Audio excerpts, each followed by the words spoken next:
सब ये सोचते हैं कि हीरो वो होता है जो जीतता है। हीरो वो होता है जो हारता है। सिर्फ उसका नाम पता है, क्योंकि वही जानता है जीतने की असली वैल्यू।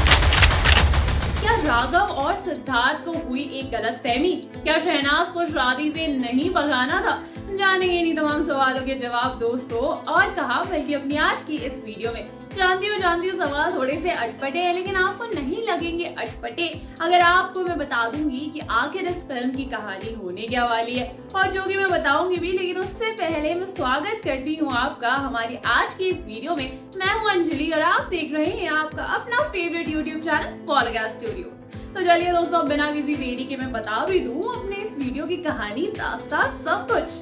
किसी का भाई किसी की जान, सलमान खान की फिल्म का सबको बेसब्री से है इंतजार, और हम सब जानते हैं कि इस फिल्म में सलमान खान के साथ साउथ एक्टर्स और राघव जुयल, सिद्धार्थ और शहनाज गिल भी दिखाई देंगी। अब आज हम आपको इसकी कास्ट से जुड़ी एक कहानी भी बताते हैं दोस्तों।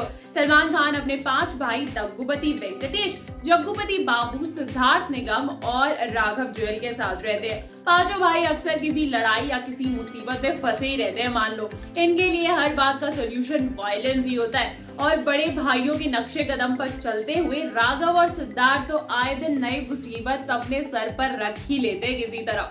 जैसे अभी उनका एक दोस्त हांफते हुए आता है और उनसे उनकी गर्लफ्रेंड को शादी से भगाने में मदद मांगता है। अब राघव और सिद्ध शादी से दुल्हन को भगाने के लिए यूं रेडी हो जाते हैं मानो ऐसा ही कोई खेल हो, और शादी के लोकेशन पर बारात के साथ नाचते हुए पहुंच भी जाते हैं। दोनों वहां जाकर सबसे पहले तो खाना खाते हैं, क्योंकि अब इतनी मेहनत करेंगे तो एनर्जी तो चाहिए ना। वैसे भी शादी में तो फ्री का खाना खाने जाते हैं लोग। लेकिन जैसे ही वो खाना शुरू करते हैं तो एक अंकल जिनके मोटापे के कारण उनका कोट का बटन टूटने वाला था, वो कभी भी अपना दम तोड़ सकते थे, वो उनके साथ खाना खाते हुए पूछते हैं कि बड़ा अच्छा नाचते हो बेटा, क्या अलग से डांस के लिए बुलाया गया है तुम्हें? राघव मुंह में लड्डू ठूसने से पहले कहता है कि अरे नहीं अंकल, हम तो वो दुल्हन को किडनैप करने के लिए भेजा है ना हमें तो। सिड के मुंह की बिरयानी बाहर आ जाती है और वो बात को संभालते हुए कहता है कि अरे वो हम लड़के वाले तो अब दुल्हन को किडनैप करने ही आते हैं ना अंकल।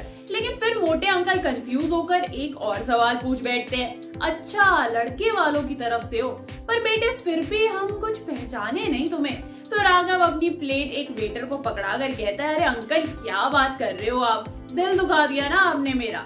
चलिए मुझे भूले तो ठीक है, लेकिन इस मासूम चेहरे को कैसे भूल सकते हैं आप? राघव ने सिड का खाने से भरा मुंह पकड़कर मोटे अंकल को दिखाया, और दोनों मोटे अंकल को इतना इमोशनल कर देते हैं कि ना जानते हुए भी वो उन्हें जानने की कोशिश करने लगते हैं। और फिर चुपके से राघव और सिड वहां से निकलकर दबे पांव होटल की ओर दुल्हन को ढूंढते हैं। जैसे ही उन्हें दुल्हन अकेले में मिलती है, राघव उसे बेहोश करता है और सिड उसे बेडशीट में लपेट लेता है, और मिनटों में दुल्हन को पीछे के गेट से गाड़ी में डालकर उनके दोस्त के पास ले जाते हैं। और जब वो दुल्हन के चेहरे पर से कपड़ा हटाते हैं तो शहनाज का चेहरा नजर आता है। अब राघव और सिड तो दोनों सोचते ही रह जाते हैं उनके पागल दोस्त को इतनी सुंदर लड़की आखिर मिली कैसे। लेकिन जब शहनाज होश में आती है तो वो एक अलग ही बम फोड़ देती है दोनों के सर पे।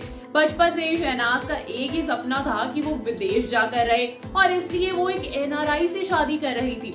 लेकिन अब उसे वो सपना टूटता हुआ नजर आ रहा था। जी हाँ दोस्तों, इसलिए जब उसका एक्स बॉयफ्रेंड उसके साथ भागने के लिए कहता है तो वो गुस्से में लाल होकर उन तीनों को मारना शुरू कर देती है। और जब शहनाज थक जाती है तो वहीं नीचे बैठकर रोने लगती है।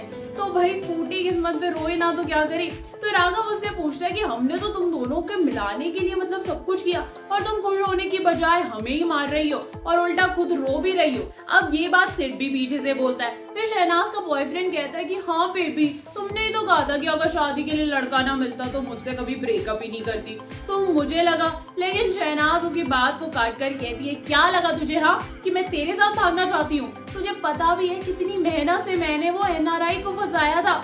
मेरे सपने को पंख लगने में सिर्फ कुछ ही घंटे बचे थे, लेकिन नहीं, तुझे तो अपनी मंद बुद्धि मेरे फ्यूचर में घुसानी थी ना, कर दिया ना सारा सत्यानाश, अब कैसे जाऊंगी मैं न्यूयॉर्क। और शहनाज जोर से फिर से रोने लगती है। राघव और सेठ दोनों उस मंद बुद्धि दोस्त को घूरते हैं, लेकिन तभी पीछे से कुछ लोगों के आने की आवाज आती है।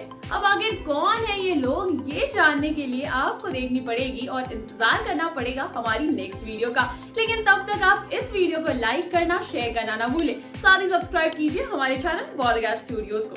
चलिए दोस्तों, लेती हूँ आप सभी से विदा, मिलूंगी आप लोगों को नेक्स्ट वीडियो में आगे की स्टोरी के साथ। भाई नहीं जानना कि लोग कौन है। नमस्कार दोस्तों।